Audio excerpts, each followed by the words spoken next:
to Narrative Pride. So today for our last episode for Trans Awareness Week this year, and as we get close to Trans Day of Remembrance, I really wanted to focus on something very close to my heart, but a concerning issue within the trans community, but within wider society as well. And that is trans youth and the need to protect trans kids.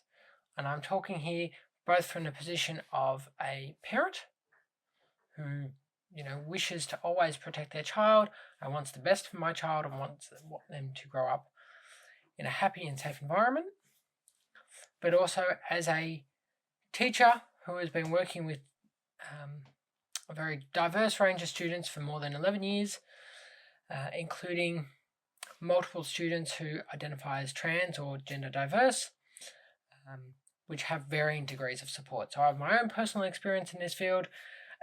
It shouldn't be a surprise to anyone that transgender and gender diverse students, like the rest of the LGBTQIA community, can experience some pretty terrible outcomes and bullying at school, which obviously feeds into mental health, which we'll go into.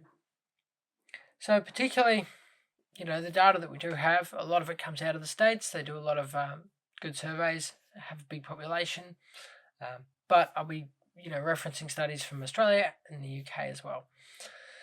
But a 2017 study from Glenson showed that 85% of trans kids feel unsafe at school in the US. And if we think back to 2017, this is before a lot of the really hardcore anti-trans political discourse has really started that we're seeing today, and especially a lot of those bans come in place. 64% at that time avoided gym class, and 80% tended to try and avoid bathrooms, which is pretty hard to do if you're a kid at school and you need to go, and particularly can lead to some medical complications if you're not going to the toilet when you need to. And those sort of figures, unsurprisingly, are perpetrated by the fact that there's a high degree of discrimination and bullying. If we look at some figures from the Trevor Project, which really gives us the understanding of why kids feel the way that they do. And that tells us that 65% of transgender students experience or have experienced some form of discrimination, whether that's verbal harassment, whether that's misgendering. Obviously, that category fits with a wide range of possible activity and actions.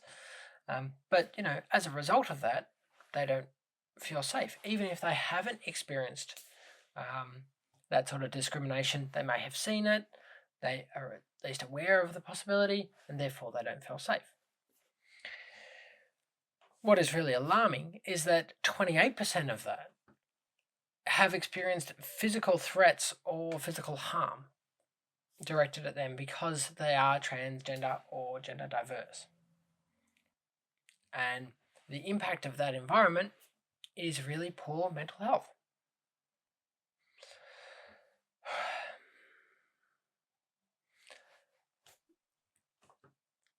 Based on data from this year, from the Trevor Project, from the US, 46% of trans youth and gender diverse have seriously considered suicide. For trans men, that's actually a slightly larger percentage at 52%. So the trans boys out there really doing it tough with, 50% actually considering, the worst possible outcome as their only way out their route. In the UK, the numbers that we have from 2021, before all this stuff happened around the Cass review, was that 77% of trans youth experienced suicidal thoughts. So obviously 2 different studies. One we're talking about experienced suicidal thoughts. One is obviously seriously considering. So that discrepancy in the percentage, it's not suggesting the UK is necessarily worse. But we can see that even those who don't potentially consider it as a viable option have some of those thoughts, those ideas pop into their head at some stage.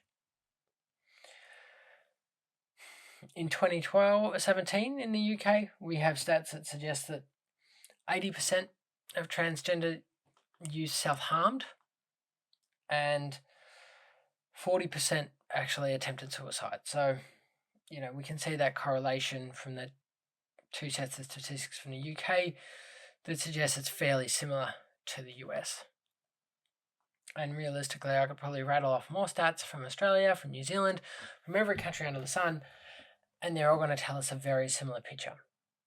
Transgender youth have a tendency to consider suicide. We have a higher suicide rate, and considering suicide is the number one cause of death for children between the age of 10 or 14, we are a clear contributor to that, which is really upsetting and hard to think about.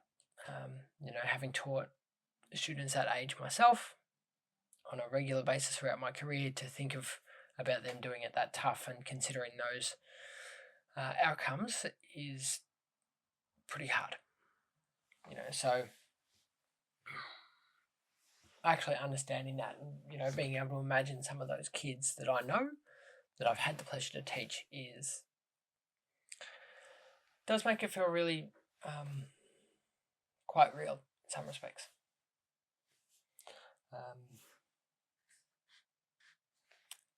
Unsurprisingly, if we think about all this really negative mental health outcome, the Trevor Project found that 86% of trans youth found that political discourse, all this transgender attack ads, had a negative impact on their mental health. That should surprise no one. If you have politicians, you have media personalities, you have prominent people really demonizing you, targeting you, suggesting that you're harming and you're people and a threat to women's spaces, it's going to have a negative impact on mental health. People don't take responsibility for that, or do they keep doing it, is shocking. We should be protecting kids. That is the role of our society. It is basic humanity. And it is very clear that groups in our society, that politicians have no interest in protecting this particular group of kids.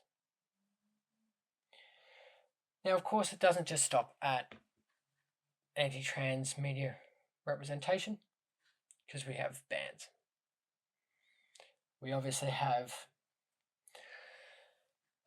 the bans for puberty blockers in the UK, thanks to the Cass review, despite that being debunked by every single medical organisation under the sun.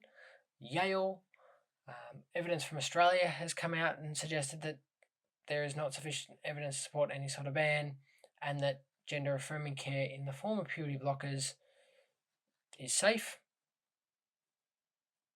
We have medical groups from the UK, from the US, from Australia, really highlighting that, yet they proceed with this ban. Suggest something other than medical care might be at the centre of these decisions. Because after all, we educate doctors. They go to uni, they spend a lot of time, they do research, so, they are the professionals. Yet, we as a society on this issue seem to disregard what they say in favour of listening to politicians and failed sports stars and God knows who else. Prominent psychopathic novelists. strangely, I would have thought we'd trust an expert about these things, but apparently not. After all, they're only doctors. How could they know about medical care? We have that example in the UK. We also have terrifying examples in the US of different anti-trans legislation that have been put in place. And Erin in the Morning is a great source to keep up to date with all the legislation that's being proposed, where it's at, and particularly the safe states in the US.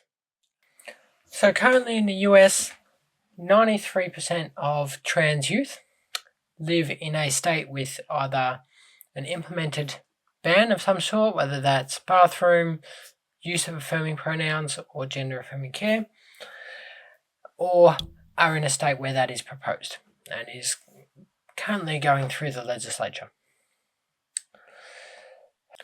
So particularly with that gender affirming care ban, 3/4 of trans youth are in a state where there are either gender affirming care bans in place or those are in the process of going through the legislature and are proposed.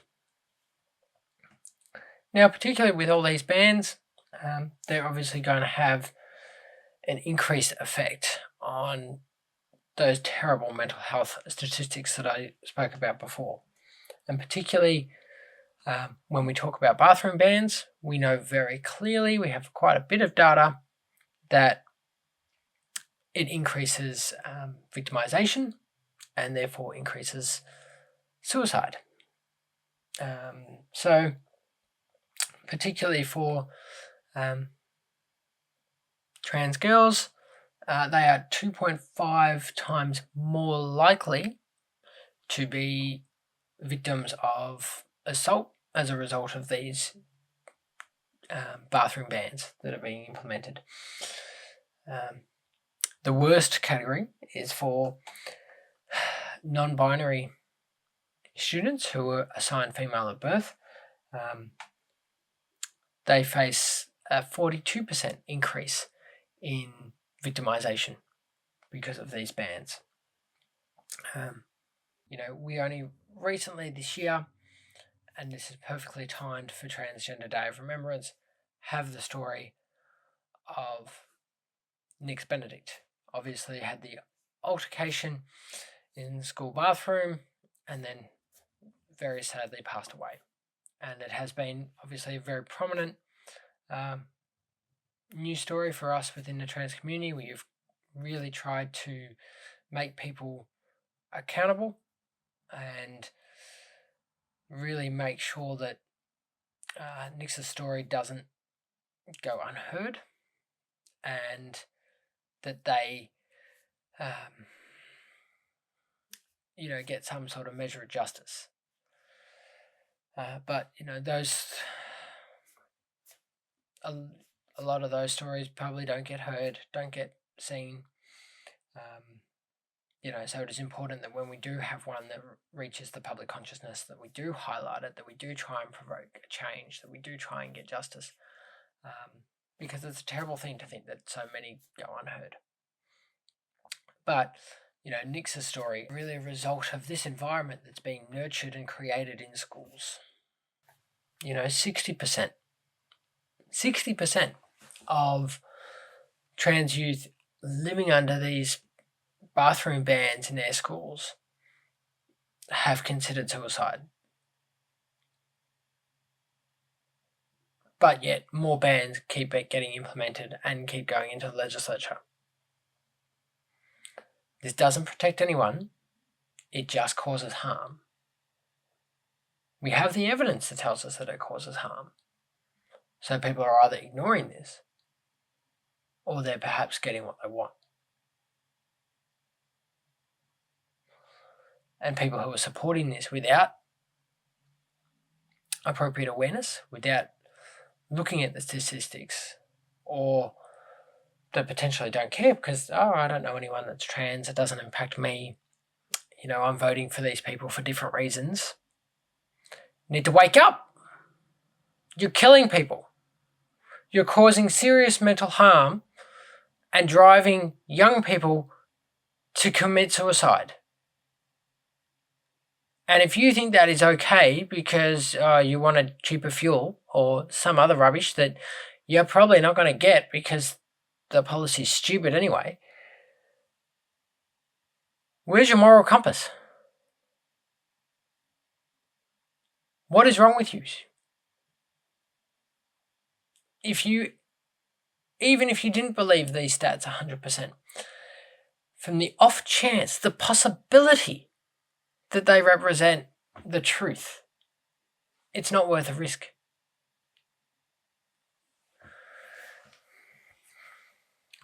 But, what can we do about some of this? How can we make things better? And it's quite simple to make things better. We have research that tells us what makes things better. We know gender affirming care is life-saving care. Having access to that. Most transgender kids who start blockers continue to HRT. But more importantly, what's the actual impact of this? What are we doing by improving support? By having someone that supports them? Well, there's a potential there to save lives. Having a supportive person can decrease suicidal ideation by an astronomical amount. According to research published in JMAR Network, from the Medical Association of America, suggest up to 77% by having support.